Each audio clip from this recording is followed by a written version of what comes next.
Дмитрий, у меня к вам огромная просьба. Пересмотрела на ютубе почти все ваши видео, но у сына сейчас начинается все с нуля, а у вас видео уже, где вы хорошо сидите.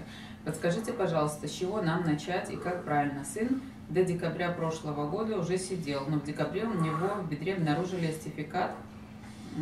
Это понятно. Попал в реанимацию с большим кровоизлиянием в бедро. После этого нам запретили сидеть. До марта говорили оперировать еще рано, а потом нас просто никуда не брали. Так, 25 ноября нас прооперировали. То есть, получается, почти год человек находился в лежачем положении. Так, сейчас надо заново учиться сидеть, а я не знаю, с чего начать, как это правильно делать. До этого сразу после травмы сын проходил реабилитацию в центре. Меня с ним не было, не пускали из-за ковида. Но в центре здоровые мужчины, ЛФК и различные спецсооружения. У нас дома есть кровать, кресло и механический подъемник. И я 55 килограмм весом с больной спиной, а сын уже весит 90. Дмитрий, может, вы нам подскажете, с чего начать? Как это можно сделать? Научиться сидеть без сильных физнагрузок для меня. Так, нас готовы взять на реабилитацию, но при условии, что мы будем сидеть, чтобы там не тратить на это время и деньги фондов. Так.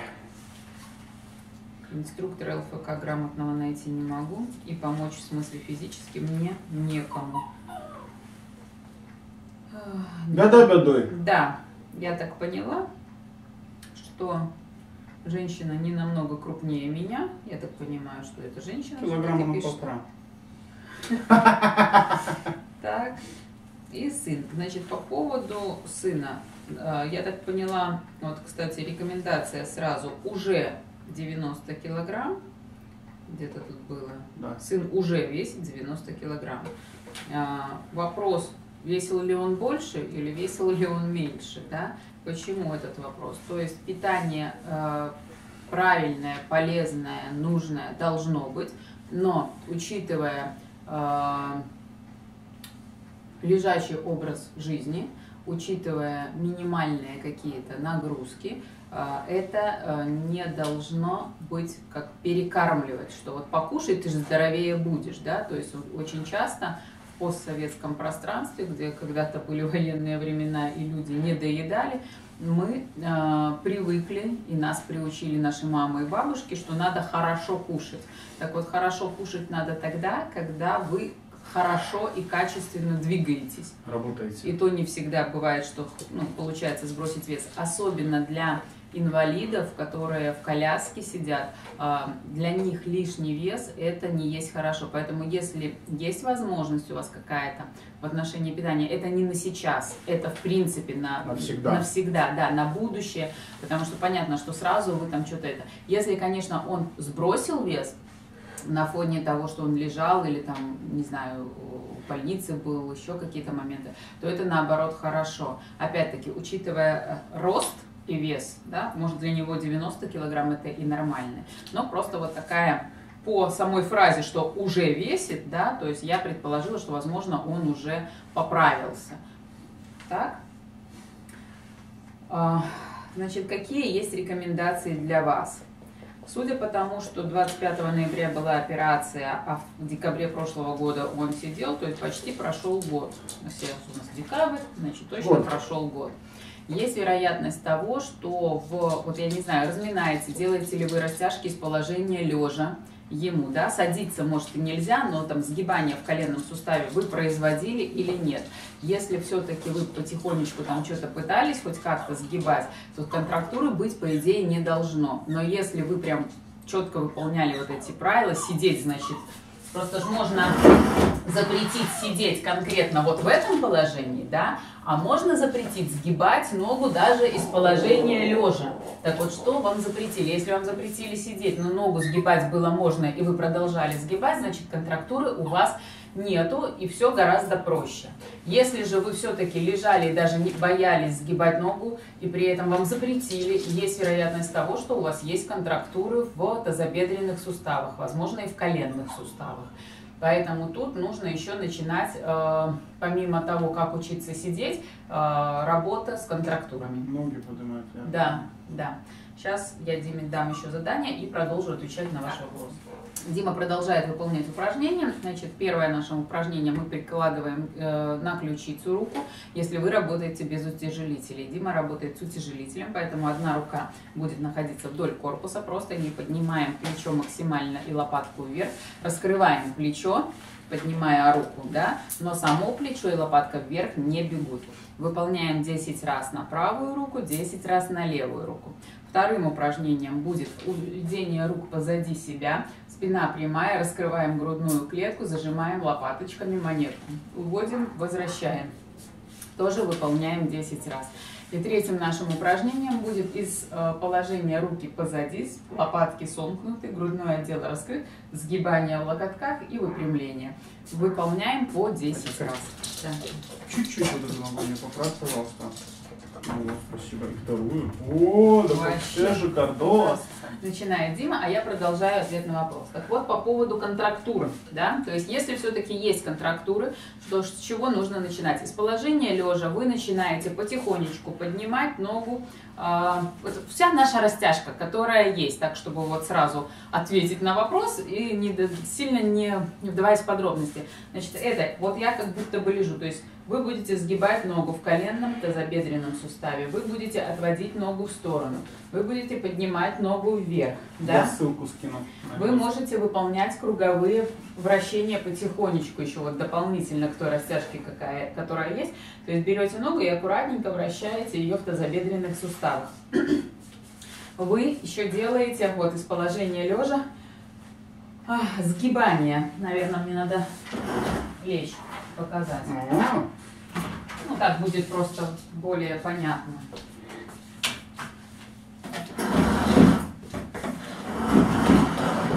Сейчас я посмотрю, помещаюсь ли я в кадр. Я скину ссылку на... У нас есть видео, с чего начинать растяжку ног. Поэтому перейдите по этой ссылке, там будет для вас все почти. То есть вот ваш клиент лежит, да? Клиент, сын. Клиент, сын. Ну, у кого... Что, это же получается ответ на вопрос для женщины, для этой, но посмотрит много кто. Что делаем, да? То есть начинаем поднимать потихонечку ногу вверх, возвращать вниз по одной ноге, да? Ты же сама не можешь, я помогу тебе. Уводим в сторону, носочек у нас немножко ротируется, да? Сгибаем ногу в коленном тазобедренном суставе, вот подводим сюда. Возможно, есть какое-то ограничение, возможно, амплитуда будет маленькой. Далее приподнимаем ногу и работаем со сгибанием в коленном суставе, да? Что еще сделаем? Ставим ногу, уводим потихонечку колено наружу, возвращаем. Можем поставить наружу пяточку и чуть-чуть вовнутрь проработать. То есть вот такие простые, незатейливые растяжка-упражнения вы начинаете. Далее, что вы еще делаете? Если руки... Все сделал? Да не, еще что. Делай. Значит, это просто ты отдыхаешь, так я думала, может, дальше говорить. Да просто говорю много, так уже запыхался. Вот. Что ты меня подкалываешь? Так, ну что, значит, ответ дальше на вопрос. По поводу контрактуры объяснила. То есть потихонечку, увеличивая эту амплитуду, вы своими руками поднимаете. Вот еще, что очень важно. Если вы небольшого веса, а человек, с которым вы работаете, больше вас по весу, да даже если такого, и у вас там какие-то вопросы со спиной, то тем более вам нужно для себя приобрести какого-то вот такого плана поясничный корсет. Именно черный? Не обязательно черный, можно хоть зеленый, все-таки Новый год, елочка. Да? Черный, белый, бежевый, какой нравится. Здесь вот есть такие ребра жесткости. Да? Одно помягче и раз, два, три, четыре поплотнее. Плюс вот такая дополнительная штучка. Они абсолютно разных фирм бывают, да, то есть у нас это есть медтехника, либо аптеки специализированные, в которых продают вот эти вот вещи. То есть это не реклама, это для вас средство безопасности.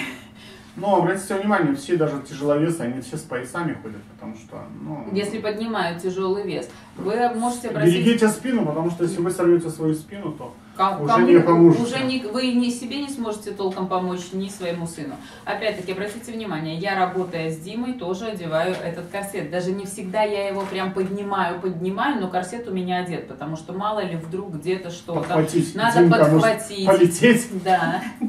Димка, летчик такой. Вот, поэтому, чтобы подхватить, в этот момент у вас куда нагрузка уйдет? Как раз на вашу больную спину. Так вот, чтобы этого не было, то есть вы себя обезопасили уже изначально, да, и дальше работаете в нем. Ты все сделал? Да, Дима, золотая пятка. Давай, мы уберем утяжелители. Наконец-то, я уже думал, ты не помнишь про меня. Тебе дальше. Что делать? Я, кажется, вчера вставал в брусьях и загремел. Да.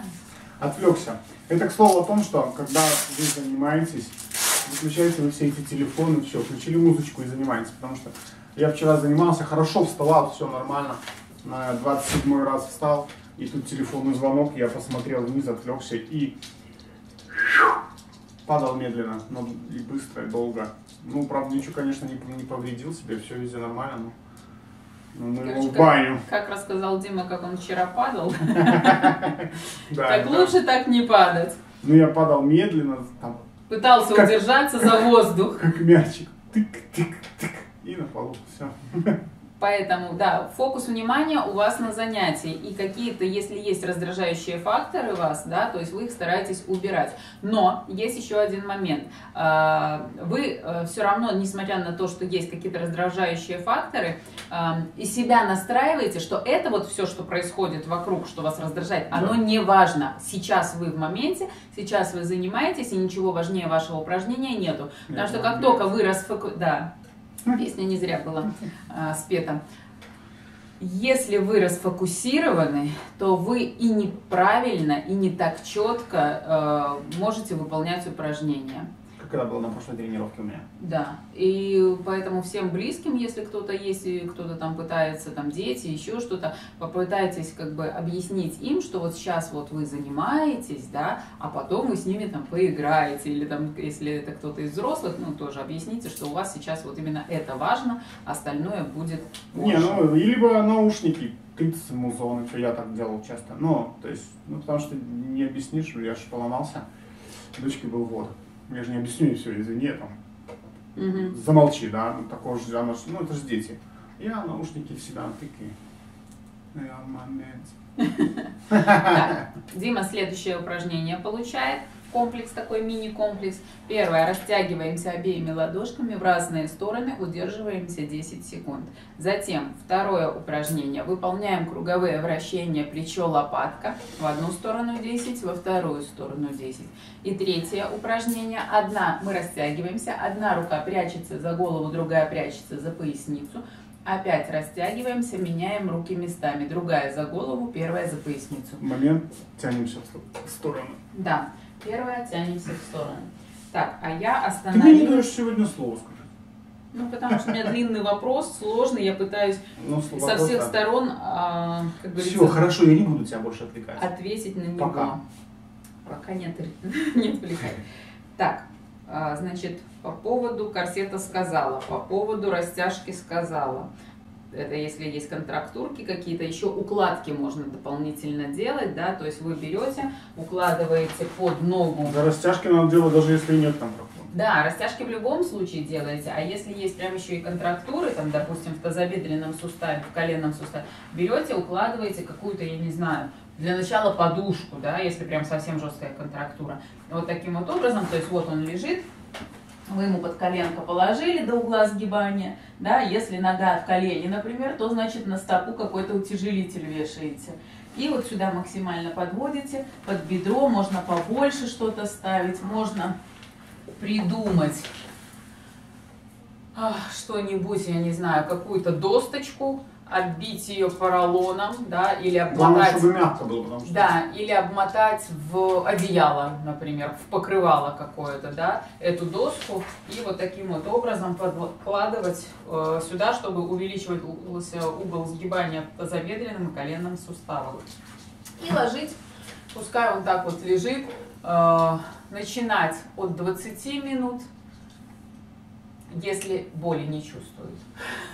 Если же чувствительность сохранена, то и боль прям ярко выраженная, то в этом случае, когда есть контрактуры, вы начинаете по ощущениям, ну, в вашем случае сына. Да, то есть вы положили, прошло там 2-3 минуты, он прям кричит, говорит, не могу, болит, терпеть не могу, то вы убираете, проходит там полчаса, минут 40, вы опять эту досточку туда ему подкладываете для того, чтобы увеличился угол сгибания. Это мы так работаем с ногами. Но нужно еще начинать работать и с корпусом. Не описано в вопросе, работают ли руки у человека, да? Вряд ли. Значит, такой момент. Возможно, хоть какое-то движение в руках есть. Возможно, ну, нету прям полноценного, если это шейная травма. Если это грудная травма, обычно руки достаточно крепкие, работают и все классно.